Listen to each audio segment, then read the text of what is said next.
So what happens when one of America's biggest rock stars leaves the Las Vegas stage to run for the United States Senate?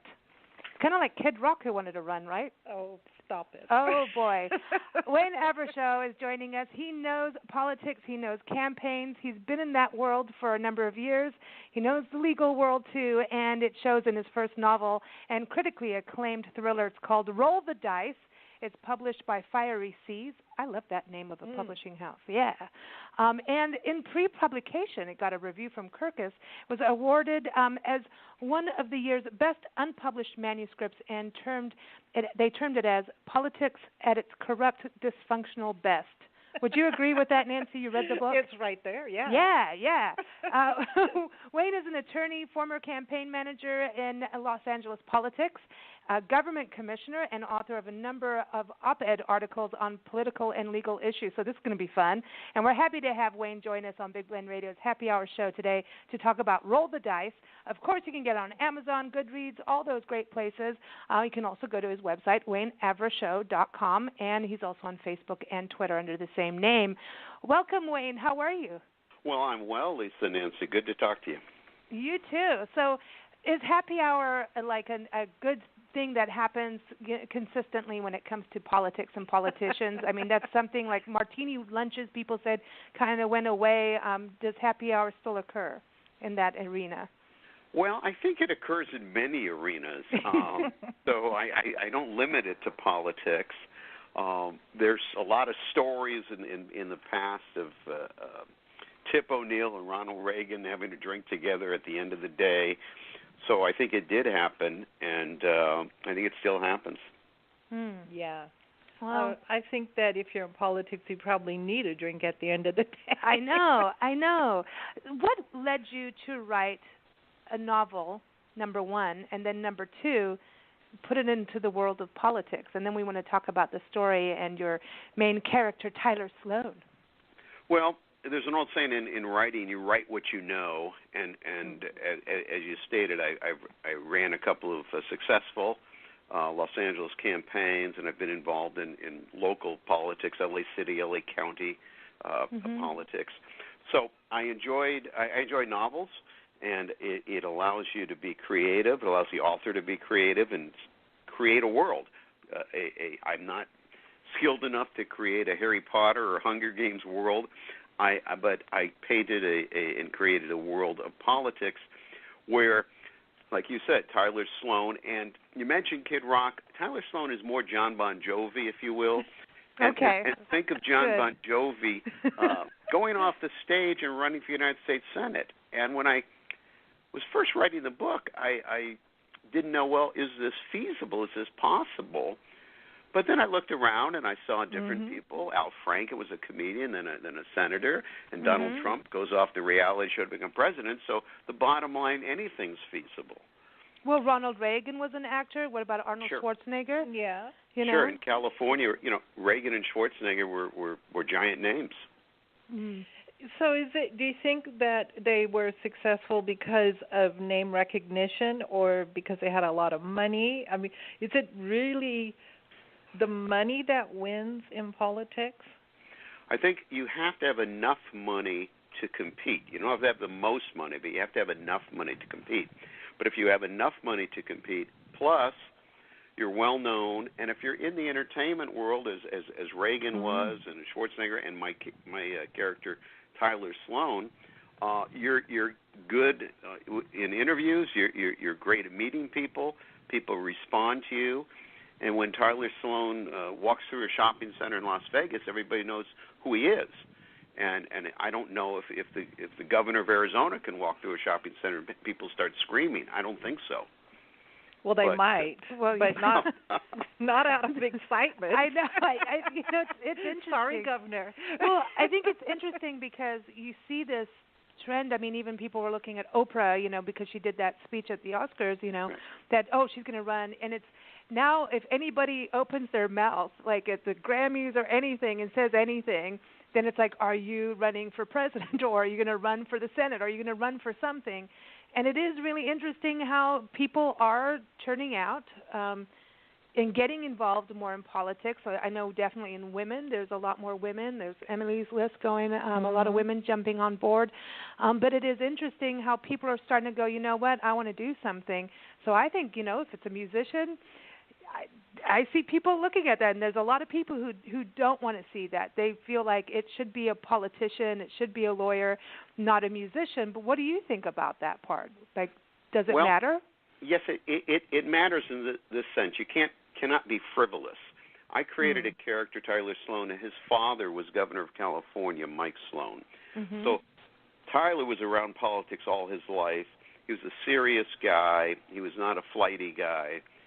He, in my world, in the novel Roll the Dice, he had written op-ed pieces. He was a more serious fellow. And it's interesting, John Bon Jovi has a foundation, Tyler Sloan has a foundation. So I tried to make Sloan a candidate you could root for. And I don't know your politics, but in 2016, I knew a lot of people that were not crazy about the choice. So I wanted to create a character that people would root for. That would be so I created an independent. He's neither Democrat nor Republican. And he just campaigns the way he wants to campaign and says what he wants to say. I think that's refreshing, and I feel like if he were to run today, he'd win.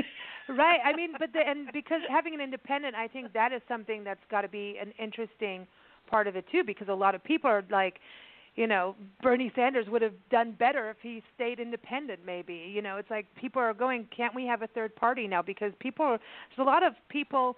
Or I should say there's a lot of us who are fed up with all of them. I'm just saying we need someone new that walks in and doesn't take campaign contributions and doesn't. Tyler Sloan, he's kind of like that too, where he doesn't want to take campaign contributions and just get real. He limits the campaign contributions to $100, send them, and that, I started writing the book before Bernie came along, but Bernie really did that. Bernie, I think, had something like the average campaign contribution of something like $39. He just had a flood of people in the internet sending him these small amounts, but it adds up. So Sloan had $100 plus. He was a very wealthy guy from his career and his investments, so he was able to put in a lot of his own money. So you take your own money plus your fame, and boom, you're in the arena. And we do have a number of entertainers who are very vocal, who really do seem to understand politics and understand the country. And sometimes you listen to what they say and you think, well, maybe it wouldn't be a bad thing for them to run for office. And then other times you look and you're like, oh boy, what just happened? Well, some of the problems from the novice, whether it be the president or Schwarzenegger was governor of California, he did some things right, but he did not have the depth of knowledge, if you will, which is why he was not a great governor. But I think you need some knowledge, some grounding, and it'd be tough to start at the presidential level. But certainly to run for a statewide office in Arizona, California, Nevada, you surround yourself with smart people, and you're a smart person. I think it's doable.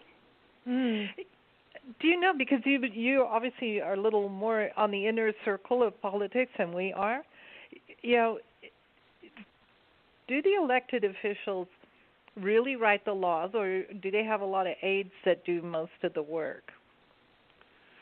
A lot of the aides do most of the work is the short answer. I worked for two Los Angeles City Council members, both very serious guys, very smart people.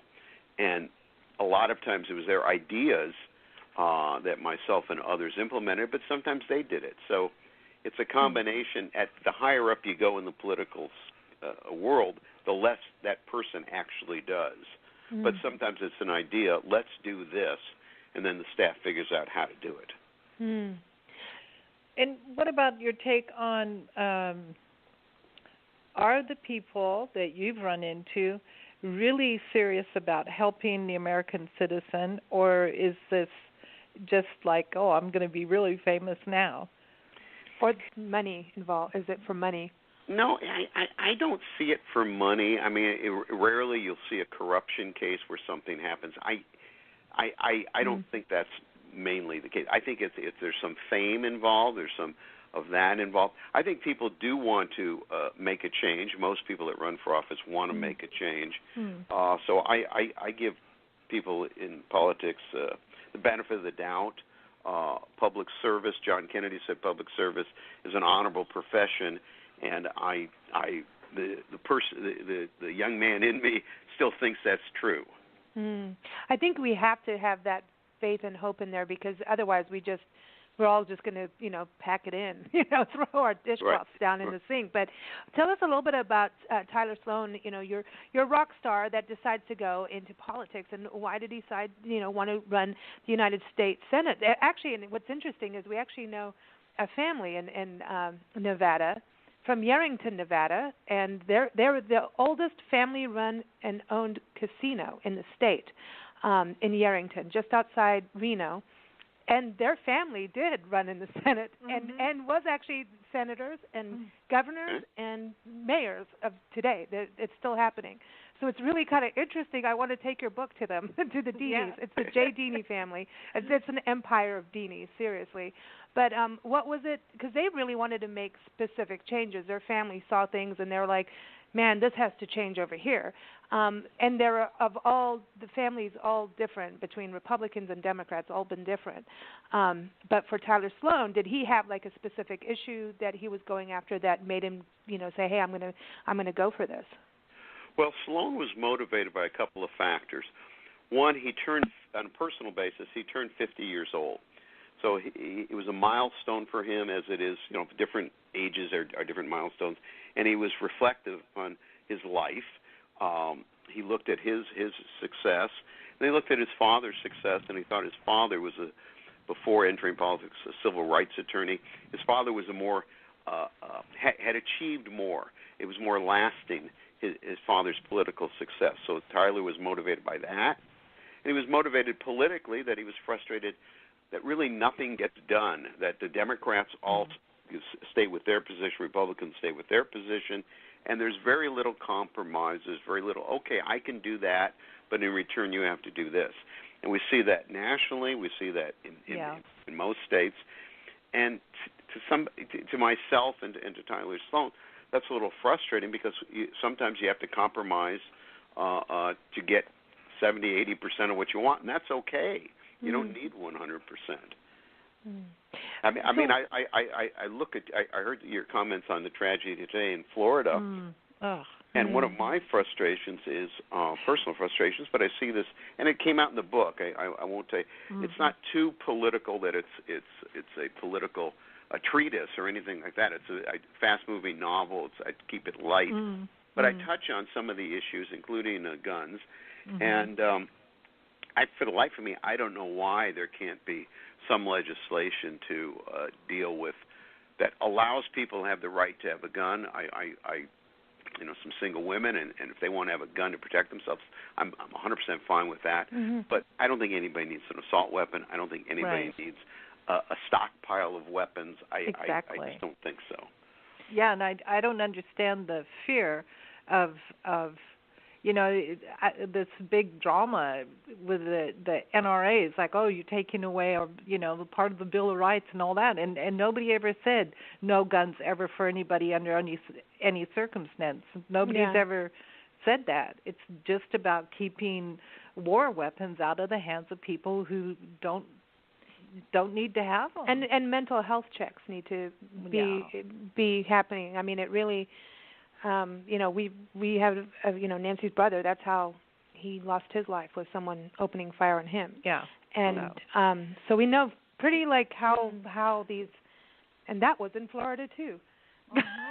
So it's like, it's kind of nothing against Florida, but it is about mental health, background checks, and things like that don't seem to. They just keep going right through the works. I don't know how it happens. So, when you do see things like that, you do want to make a change. And I think what's interesting with your book and having a character go and say, hey, I'm going to make changes here and get involved, he's going to be a rock star, so people are going to go like woo woo woo, but then he has like some sordid things going on from the past, and so well, he's a rock star. He's a rock star. So like that's the thing, so everybody has two sides of a coin in their personality, and so it could be like, hey, I'm pro NRA, and I'm pro like everybody having guns and no checks, or you know what I mean. So yet on this side we really like him because he's cute and he can play the guitar really well. You know what I mean? So there's these double personalities that happen with this kind of thing. I think everybody, look, there's more than two sides to everybody. Yeah. Everybody has quirks, everybody has nuance. My character, Tyler Sloan, and again, his father, Mike Sloan, I try to have a younger woman, his media advisor, Bree Baker. I wanted Bree to be more hip and more social media and cutting-edge stuff, and she just takes a camera around and films this guy and posts it on Facebook, and he doesn't need to buy as many ads as the Democrats and Republicans do. So I tried to make him a different candidate, again, that people would go, that he's an exciting guy, and he's a guy of substance, as well as, like you say, he's cute. He's a handsome guy, but he's also a substantive guy. And also I tried to probe in the book in terms of the hypocrisy that happens, frankly, across the political spectrum. There's just hypocrisy everywhere, and it's kind of fun to poke the hypocrisy. It's an interesting subject, and I think people are way more aware than possibly, say, 10 years ago of politics today, because it's really in your face all over the place, and it's kind of volatile more than it seemed to be, to me at least, 10, 20 years ago. People seem to know the names of different senators, where before, okay, the president and the vice president, and then it goes downhill from there, But now, today, I think people are really up on it and vocal about it, but it doesn't really seem to me that more is being accomplished. In fact, I would have to go with less is actually getting done, even though we know more. More campaigning, less work. Well, I just think the general public knows more. Oh, wow. But it just appears that less is actually being accomplished. Well, I think the public does know more, and I say this whether you loathe or love Donald Trump, he's such a galvanizing figure that people are motivated either to oppose him or to support him. And in California, there's more people opposing, but he does draw a lot. I mean, CNN does well, MSNBC, Fox, all the stations seem to do well, and they talk politics most of the time because so much it's so interesting. But as to what's actually being accomplished, you're probably right. Not much. Not much at all. Okay, so now I want to go back to the musician thing, because there's something with this. Like if you had a decent, like John Bon Jovi, I mean, he's a good guy. He does some really positive things, his foundation, and how he, helps feed the homeless and what he's done for Farm Aid. I mean, the list goes on and on. He's a genuinely really nice guy, from what we can tell, right? Was he a naughty nunu at some point? I bet he was, and so was Richie Sambora.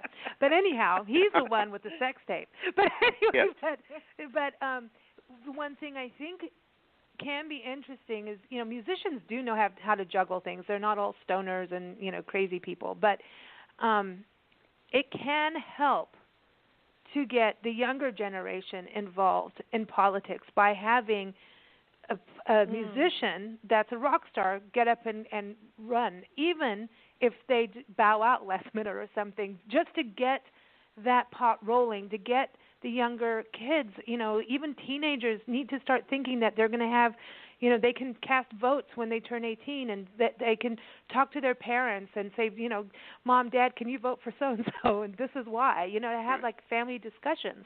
So I think that having those kind of figures, I'm glad you put, Tyler Sloan in your book just for that maybe the younger generation would, get attracted to that. Well, it's very possible. It's very possible.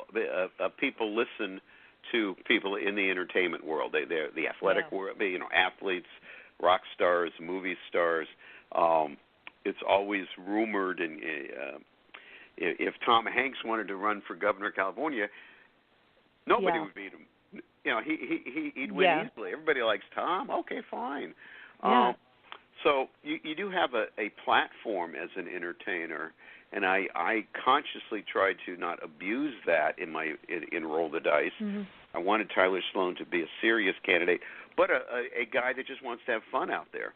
And he goes to baseball batting cages. He stands in line at Starbucks, and he just enjoys it. He enjoys it. I think I tried to get that across. That campaigning, I've seen people campaign that get a lot of joy out of it, and others, frankly, do not. It's a chore. And I see this locally. I've seen it firsthand, and I see it on TV, on national figures. I mean, Bill Clinton seemed to enjoy campaigning a lot more than Hillary Clinton did. Yeah. So that's just a fact, whether you like or dislike either one. So I think it's more enjoyable to write a book and read a book where your candidate's having some fun out there. Mm-hmm. Well, and I think people relate to that. I mean, Bill Clinton, even though he was a bad little boy and he got caught, all that drama seems to basically been forgiven. But he's probably one of the most likable presidents, whether you like what he did in office or not. He could play because he can play the saxophone. Listen, it was Arsenio Hall. If Arsenio Hall would have a talk show again, politicians would be doing far better. Right.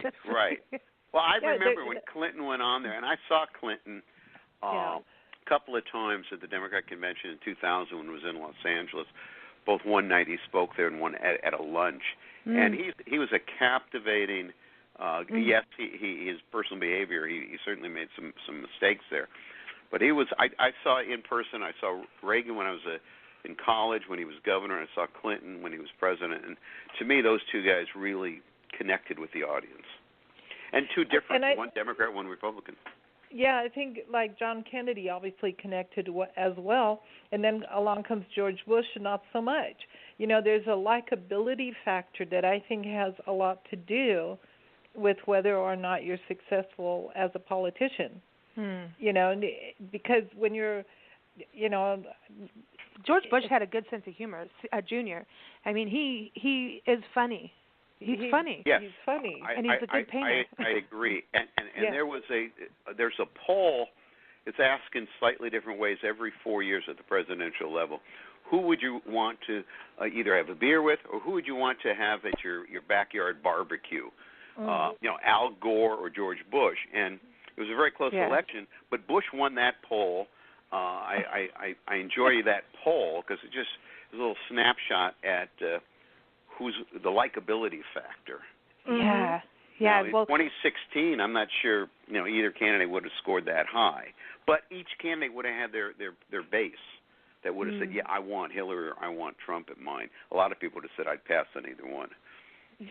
I'm there. I'm just like it's crazy. I mean, I just think about Al Gore will bring an iceberg for your beer from your backyard. But I want to talk about Nevada, because to me it's fascinating just knowing, having friends who are, the whole family's in it, and being one of the first casinos and out by Reno. You're involved with LA politics. I mean, did you put it in Las Vegas so you didn't have to do as much in LA, so you don't start writing about the people you work with?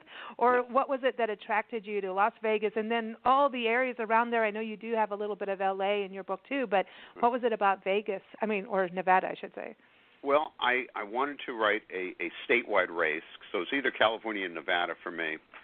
I chose Nevada because to me it's so fascinating, and I've been going to Las Vegas since I was a child with my parents, and I've taken my two boys there. I just think Las Vegas is it's the most unique city in the world. People love it or hate it. It's materialism.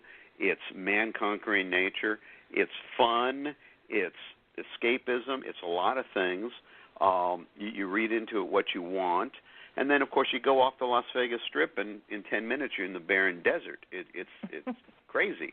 And then in business, when I was in a real estate development company, we built in Sparks, Nevada, outside of Reno. So I went to Reno a number of times and Sparks, and I'm one of the few people in Los Angeles can say I spoke before the Sparks City Council.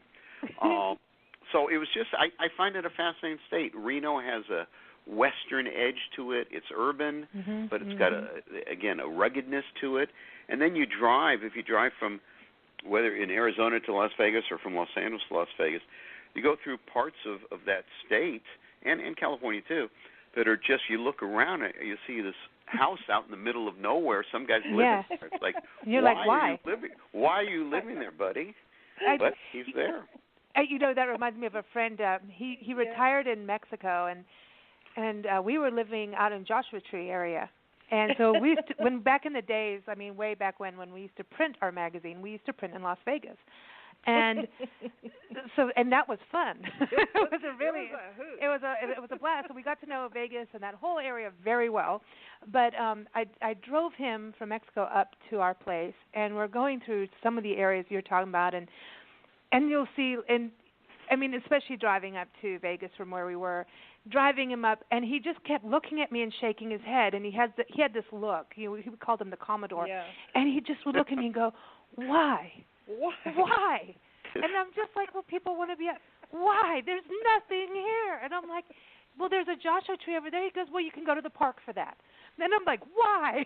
It's like he was just dumbfounded about this whole thing, and we like that out there. It's cool, you know, it's trippy, but he was just in shock. His jaw was like down the entire time, and he gave us hell about it the entire time he was with us. He's just going, "Why?"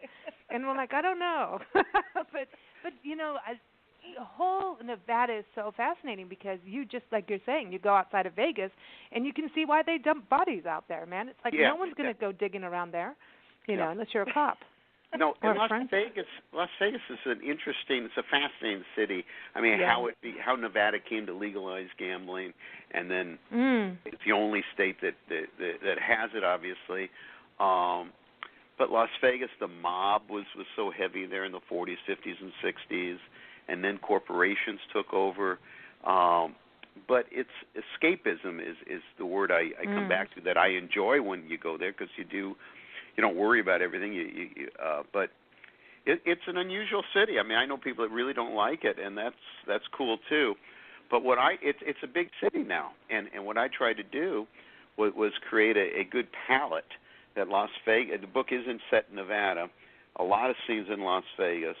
And it's just, to me, it's a much more interesting city. I don't want to criticize, Pittsburgh, but to me, I would rather enjoy being in Las Vegas than Pittsburgh.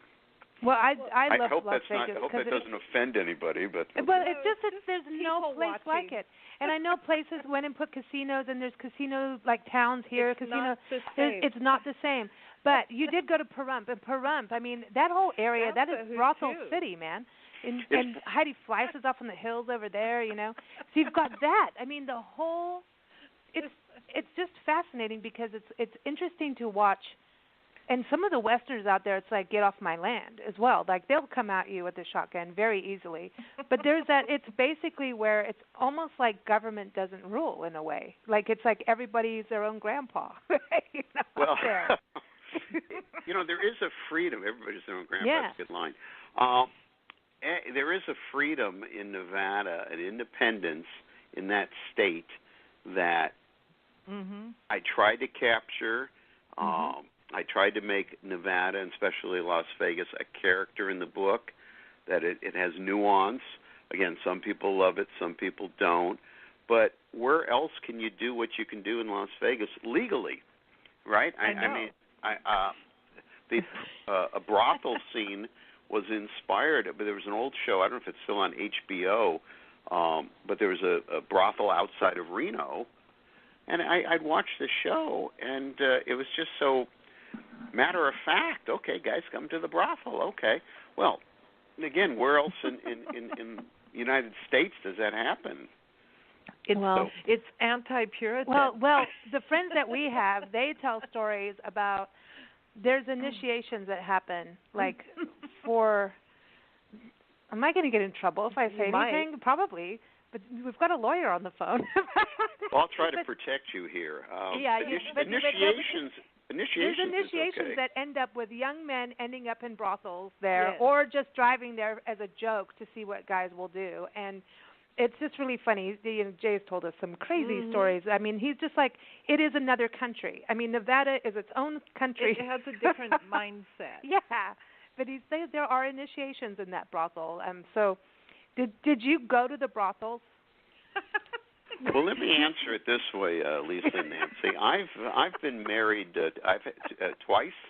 I really don't want to be married a third. I don't want number 3. So I think I'll just tell you that HBO show was my inspiration. Okay, so you didn't have to go there. I didn't have to really do hold it. it. I want to be clear. I didn't have to go. Is the appropriate word? Okay, yes. well done. I know. I love having lawyers on shows. You guys are so good with words. So writing a book, I mean, did you just like, hey, I've got these stories in my mind and I want to put this together? Because I think writing political thrillers right now is a really good idea because it, and especially put the scandal in because people there, I mean, there's, Anthony Weiner and we could go on and on and on about all these scandals going on. I can't stand that's his real name. It's just nonstop. Everybody, I know, right? But part of this, I think, is important because it gets people to think about politics. And I think one thing that Trump has done is made people, Nancy said, this is, people are starting to learn that there were these loopholes here and what you think was protective was not. Oh, yeah, big time. That it's kind of made us become more aware of the laws and politics and understanding the importance of our justice system as well. So is that part of your reasoning for writing a book, or is it really the stories? Or? Well, it's the stories, and I tried to make it's the stories I had, the stories I've seen, and I tried to make it that some of your preconceived ideas about different special interest or people may not be what they seem. In other words, I poke fun at the far right and far left. I poke fun at there's an environmentalist in the book that doesn't come across real well, and there's a religious right person that has a flaw. So not everybody is what they seem, and I think that's important to remember. We're all human. And somebody you admire because of their stance on X may not be the most admirable person. And Anthony Weiner, in a way, how can you make that up? That's crazy. It's brilliant. It's almost like he had to do it because of his name. I know. It's like he really it's the family name. A foregone conclusion. Yeah, you will do this because you're a wiener. That's it. It is true. But I think I'd change my name. There's a political documentary called Weiner about Anthony Weiner. It's like a train wreck you have to watch, and it's about trying to make a comeback and run for mayor of New York. And it's a tremendous documentary. It's just fascinating how some people just forgave him. Other people were yelling, screaming at him when he campaigned. And his wife, who I felt so sorry for, Huma Abedin, was standing there while this was going on. It's like, why did you allow them to film it? But it's a fascinating look. So I urge people to read Roll the Dice, but if you have the interest of political documentary Weiner, it's bizarre. But, I think that, I know that this is a political thriller, but part of the book that I really enjoyed was the relationship between father and son. I thought that was interesting because the frustration on Sloane's, part, the between the father and son, came across, but there's still love. And I think that you kind of hit the nail on the head with relationships between parents and their children sometimes. Don't look at me, Nancy. I was wording it as carefully as possible. I have to be careful here with the mother-daughter, but the father-son, if and I had a great relationship with my father, but I know people who did not, and there's always there can be a little tension, a little rivalry. And in my world, Mike Sloan was a great success in the political world, Tyler Sloan, the great success in the rock world, but they're really two different worlds. And they had that generational difference. And, when Tyler was younger, he had long hair and his clothes were kind of funky, and the father was more straight-laced, suit and tie kind of guy. So you had that clash. and you had a father that did love his son, but had great difficulty expressing it and showing it. So I thought that was one of my underlying themes of the book was about father-son relationship. And I also tried to make a theme of his relationship with Bree, the young woman, that here's a guy, Tyler, who was a rock star that had all these one-night stands. I mean, he was not a shy boy. He had a lot of one-night stands and flings as a rock star. But he had one brief marriage, didn't work out, and he's turned 50, and he has not had a really successful, meaningful female relationship in his life, and he's worried. I mean, it bothers him. And also he has a young daughter, you know, so there's that. I mean, when you're running that, I mean, so was he prepared for it because being a rock star, knowing that he was trying to, you know, protect his daughter from all that, it's kind of the same, you know, that you're protecting her. I mean, that's the hard thing about nowadays. People ending up, you know, there was a guy, he ended up on YouTube, and it was like this overnight thing for something he did, and then he committed suicide because of the fame. And he was one of these people that didn't want the big fame, but it can affect your children. And well, so here's a hint: don't put stuff on YouTube. No, it was something. He really didn't mean. It was just one of those things. But there's a protectiveness for his daughter too. So did he have that, you know, just as a rock star and going up, and also because of his mom, his ex-wife, her mom? Well, he tries to protect his daughter. His daughter's 13, and in today's world, whatever you did, it can come back to haunt you. And certainly as a rock star, what he did in his younger days is going to come back to haunt him. It comes out. He had, you know, the old saying, sex, drugs, and rock and roll. He had sex and drugs. So it's coming back now, and he's got to deal with his daughter to make certain she understands that, you know, this was my youth, and I made mistakes, but honey, you know, we're all right, and we're just going to go on here. So it's a balancing act, and it tests him a little bit, and I think he succeeds. But he has that love and a paternal nature for his daughter. Yes. That's cool. Did it occur to you maybe, or did you think possibly, rather than choose a musician, that you could have chosen an actor as your main character instead? I thought about different characters. I never got too much in the actor. I did think in the beginning about an athlete, a sports figure. Oh, yeah. But The Rock. The Rock. Yeah. We like that. I like that idea. But the rock star to me was just a guy who was in public he was literally on stage, so it was a nice transition from one stage to another.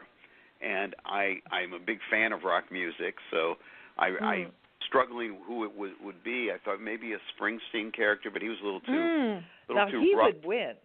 Bruce Springsteen could He's run the boss for anyway. any office and win. Yeah, he could run for president because he's the boss. Yeah. And then he could have his vice president, The Rock. So we'd have the boss and the Rock. Now that is something that most women would vote for. And, of course, we rock, so there we go. I've solved our country's problem. I like the choice of a rock star because I think Me that the American people are very forgiving over certain things, and I think that they would just automatically, oh, well, he was a rock musician, what do you expect? So he would get off, whereas now if you took a lawyer running for office, the sex tape's going to be more damaging than a rock star. I think Sloan gets a pass. I hope he gets a pass in two ways. One, it was when he was a younger guy, and two, because he was a rock star. So you're right. A lawyer who the sex tape comes out when he's 50 years old. That's not. That's. Well, I can't wait to read this. Doing? But yeah, it'd be like, excuse me. I had to wait because Nancy tells me everything when she's reading a book. She's really, especially when it's happy hour, it's like, I'm going to tell you everything I just read. And I'm dangerous because I really do. I'm like that too. That's in case I forget it later. But I can't wait to read it. And are you going to write another book? Is this, because this is your debut, is this going to be, are you moving forward? I am moving forward. I'm writing a second book right now. Oh, cool. Not this What's second, it about? but I am writing another political book. Yes, Cool. ma'am. Now, do you have another rocker in there? Like, can we have a rock star series? Yes, I'm writing another Tyler Sloan a book. Oh, Yes. cool. This is cool. I love series because especially when you read a book and then it's like it's done and then you can't even pick up another book. It's like, you want to keep going. You know how we binge on Netflix? And that's how I'm about books. And then I get mad, and then you have to wait for, you rush through the book because it's exciting. Then you get to the end, and you're like, oh, no. Well, come on now. And then it's like, no, I'm still writing the next one. So, Wayne. So, Wayne, get going? Is that what you're saying? Have some coffee. Yeah. Okay. Espresso, I think. So, okay. So, it is time for Happy Hour, our favorite question of the day. So, here it is. Get that bell ringing.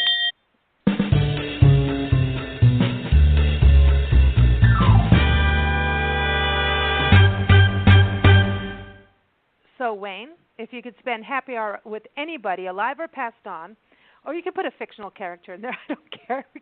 We've had people with, all kinds of superheroes. Yeah. Who do you want to spend it with? Where are you going to have that happy hour? What are you going to drink? And what are you going to talk about? Because we want the gossip. Okay. Well, I'm inspired by a movie that's out now, Darkest Hour. It's of Britain during World War II when Winston Churchill took office, and it was a very dark hour for England because it did not look like they were going to survive. Yeah. And Churchill takes office, and it's a great movie, and a lot of his cabinet are telling him, let's just make a deal with Hitler, let's get out of this thing, let's surrender and make a deal. And so what if the Nazi flag flies over London? But Churchill fought back. But Churchill, in the movie and in real life, is a guy that liked his happy hour. His happy hour started off seemingly early in the day. So I think I will pay homage to Winston Churchill and have a drink with Churchill, who I know I could not keep up with, but I think he'd be a fascinating guy.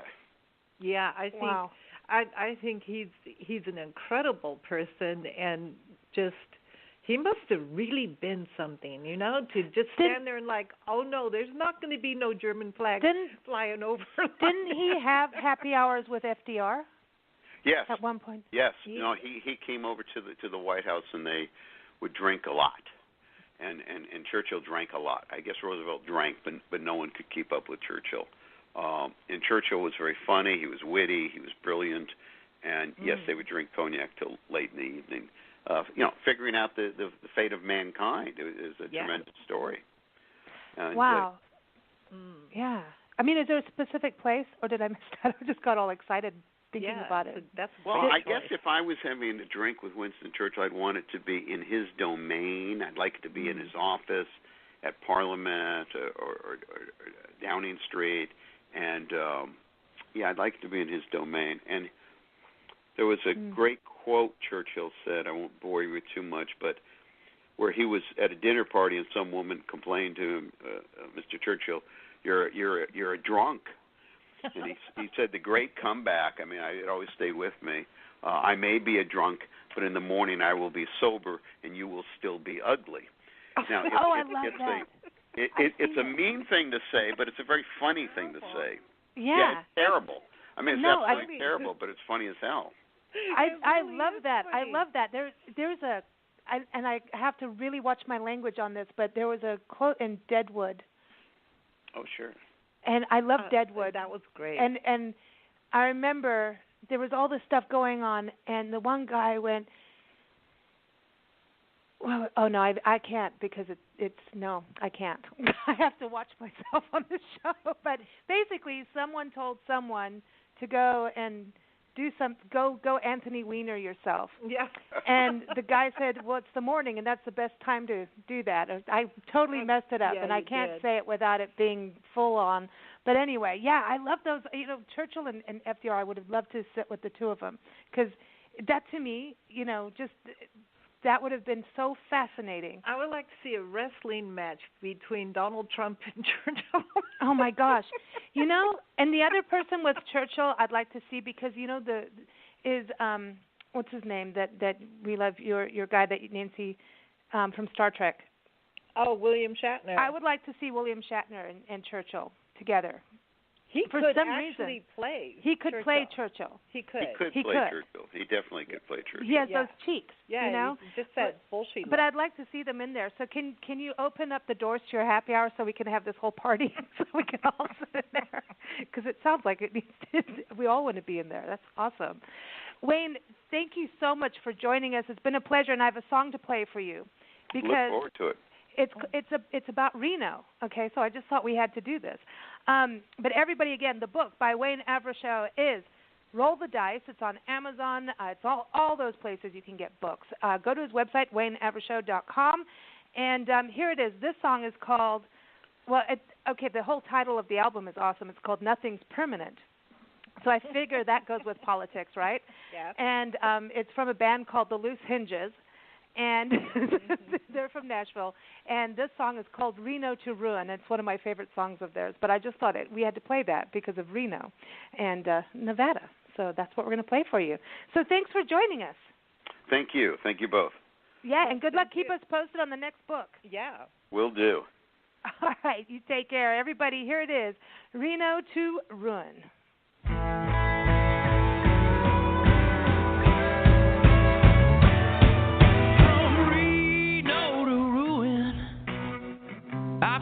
My way didn't take much doing, just living day to day.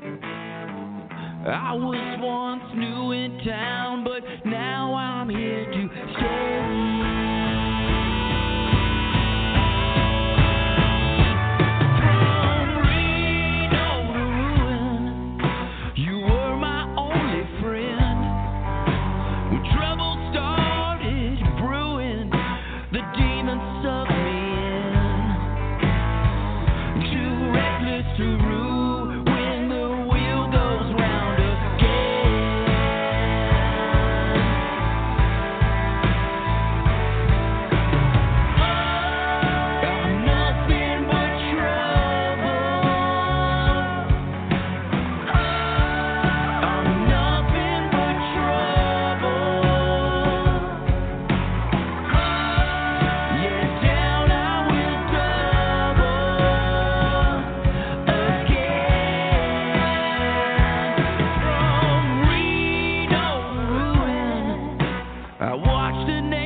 My way.